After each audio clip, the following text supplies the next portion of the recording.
Eu sou humano e, portanto, nada do que é humano me é estranho.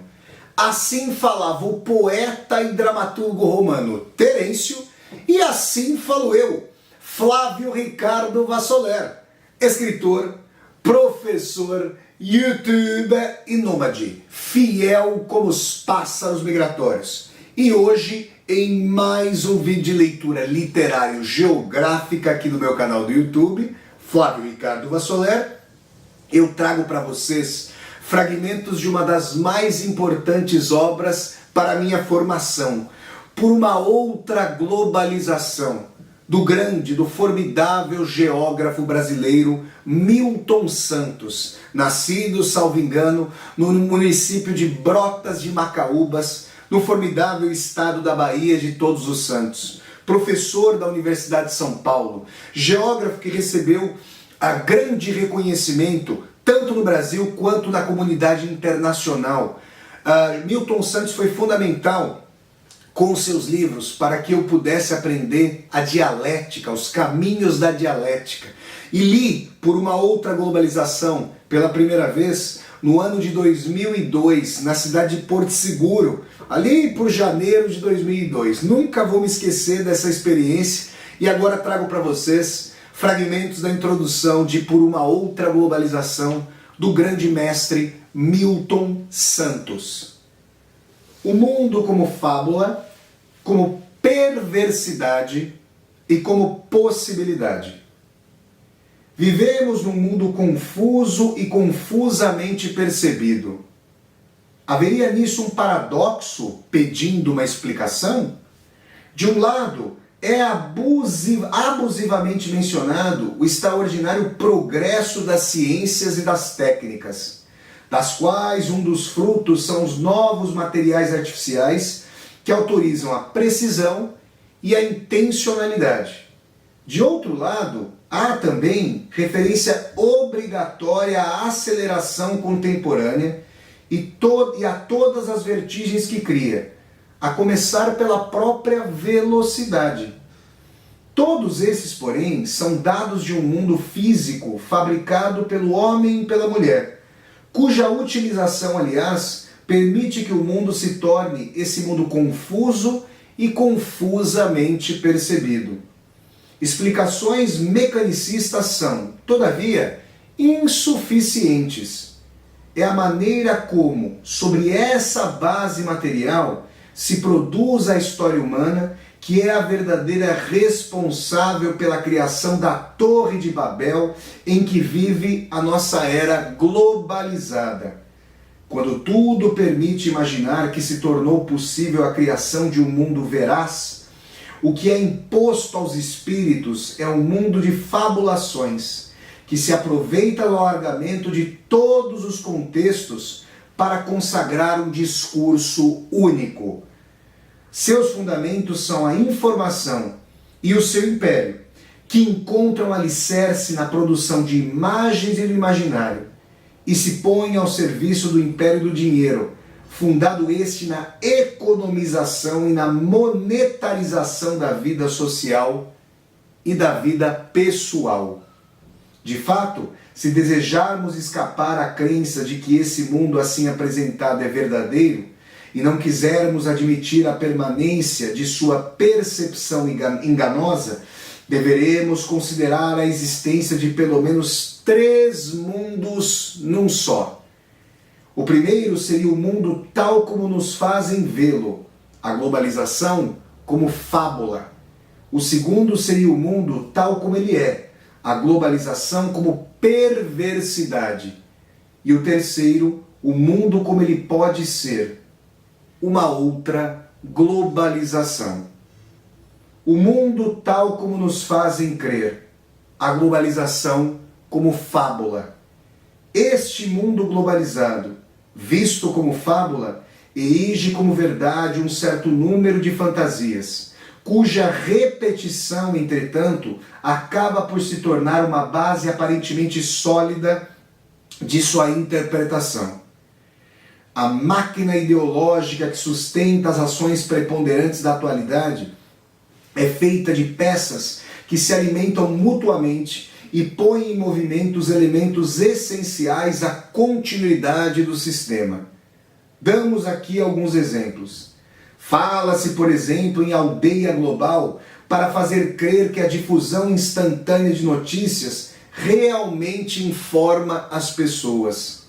A partir desse mito e do encurtamento das distâncias, para aqueles e aquelas que realmente podem viajar, também se difunde a noção de tempo e espaço contraídos.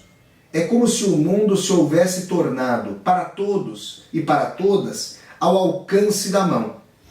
Um mercado avassalador dito global é apresentado como capaz de homogeneizar o planeta, quando, na verdade, as diferenças locais são aprofundadas. Há uma busca de uniformidade ao serviço dos atores hegemônicos, mas o mundo se torna menos unido, tornando mais distante o sonho de uma cidadania verdadeiramente universal. Enquanto isso, o culto ao consumo é estimulado. Fala-se igualmente, com insistência, na morte do Estado, mas o que estamos vendo é seu fortalecimento para atender aos reclamos da finança e de outros grandes interesses internacionais, em detrimento dos cuidados com as populações, cuja vida se torna mais difícil. Esses poucos exemplos, recolhidos numa lista interminável, permitem indagar se, no lugar de uma ideologia proclamada pelos que sustentam a bondade dos presentes processos de globalização, não estaríamos, de fato, diante da presença de uma ideologização maciça, segundo a qual a realização do mundo atual exige como condição essencial o exercício de fabulações. O mundo como é, a globalização como perversidade. De fato, para a maior parte da humanidade, a globalização está se impondo como uma fábrica de perversidades. O desemprego crescente torna-se crônico, a pobreza aumenta e as classes médias perdem em qualidade de vida. O salário médio tende a baixar. A fome e o desabrigo se generalizam em todos os continentes. Novas enfermidades como a AIDS se instalam e velhas doenças supostamente extirpadas fazem seu retorno tragicamente triunfal. A mortalidade infantil permanece a despeito dos progressos médicos e da informação. A educação de qualidade é cada vez mais inacessível. Alastram-se e aprofundam-se males espirituais e morais, como os egoísmos, os cinismos, a corrupção. A perversidade sistêmica que está na raiz dessa evolução negativa da humanidade tem relação com a adesão desenfreada aos comportamentos competitivos que atualmente caracterizam as nações hegemônicas. Todas essas mazelas são direta ou indiretamente imputáveis ao presente processo de globalização. O mundo como pode ser? Uma outra globalização. Todavia, podemos pensar na construção de um outro mundo, mediante uma globalização mais humana. As bases materiais do período atual são, entre outras, a unicidade técnica, a convergência dos momentos e o conhecimento do planeta. É nessas bases técnicas que o grande capital se apoia para construir a globalização perversa de que falamos anteriormente. Mas essas mesmas bases técnicas poderão servir a outros objetivos, se forem postas ao serviço de outros fundamentos sociais e políticos. Parece que as condições históricas do fim do século XX e agora do começo do século XXI apontam para esta última possibilidade. É de pensarmos se apontam. Tais novas condições tanto se dão no plano empírico quanto no plano teórico. Considerando o que atualmente se verifica no plano empírico, podemos, em primeiro lugar, reconhecer um certo número de fatos novos, indicativos da emergência de uma nova história. O primeiro desses fenômenos é a enorme vinculação de povos, culturas, gostos em todos os continentes. A isso se acrescente, graças aos progressos da informação, a vinculação de filosofias, em detrimento do racionalismo europeu. Um outro dado de nossa era, indicativo da possibilidade de mudanças, é a produção de uma população aglomerada em áreas cada vez menores, o que permite ainda maior dinamismo àquela vinculação entre pessoas e filosofias.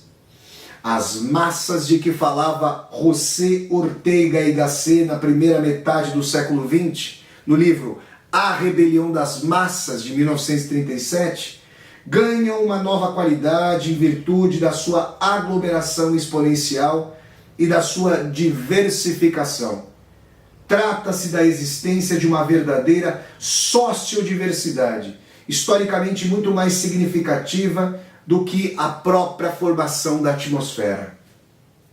Junte-se a esses fatos a emergência de uma cultura popular que se serve dos meios técnicos antes exclusivos da cultura de massas, permitindo-lhe exercer sobre esta última, sobre a cultura de massas, uma verdadeira revanche ou vingança.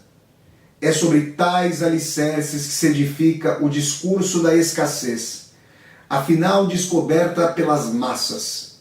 A população aglomerada em poucos pontos da superfície da Terra constitui uma das bases de reconstrução e sobrevivência das relações locais, abrindo a possibilidade de utilização, ao serviço das mulheres e dos homens, do sistema técnico atual.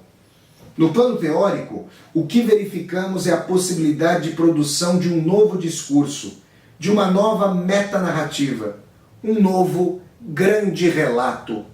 Esse novo discurso ganha relevância pelo fato de que, pela primeira vez na história da mulher e do homem, se pode constatar a existência de uma universalidade empírica. A universalidade deixa de ser apenas uma elaboração abstrata na mente dos filósofos para resultar da experiência comum de cada homem e de cada mulher. De tal modo, em um mundo datado como o nosso, a explicação do acontecer pode ser feita a partir de categorias de uma história concreta. É isso também que permite conhecer as possibilidades existentes e escrever uma nova história. Pessoal, esses foram fragmentos formidáveis da obra Por uma Outra Globalização, do grande geógrafo, do grande intelectual, do grande professor da Universidade de São Paulo, Milton Santos. Repito, meu primeiro professor de dialética nesta vida. Grande Milton Santos, saudoso Milton Santos. Se vocês gostaram de mais esse vídeo de leitura literário-geográfica aqui do meu canal do YouTube, deem um like no vídeo, curtam o vídeo, disseminem esse vídeo pelas redes sociais para que nós possamos chegar a cada vez mais e mais pessoas. Se você está chegando ao meu canal aqui pela primeira vez, seja muito bem-vindo e bem-vindo. Eu peço que você se inscreva aqui no canal, toque a sinetinha para poder receber as notificações e deixe seu comentário aqui embaixo do vídeo para que nós possamos conversar. E mais, aqui embaixo desse vídeo você vai encontrar uma tecla chamada Seja Membro. Se você gosta das atividades aqui do meu canal, considere a possibilidade de, ao clicar na tecla Seja Membro, se tornar um membro ou uma membro humanista aqui do meu canal para contribuir financeiramente, segundo sua possibilidade, para este meu projeto de universidade aberta no YouTube. Então é isso, pessoal. Até o próximo vídeo de leitura literária, gente. Tchau, tchau!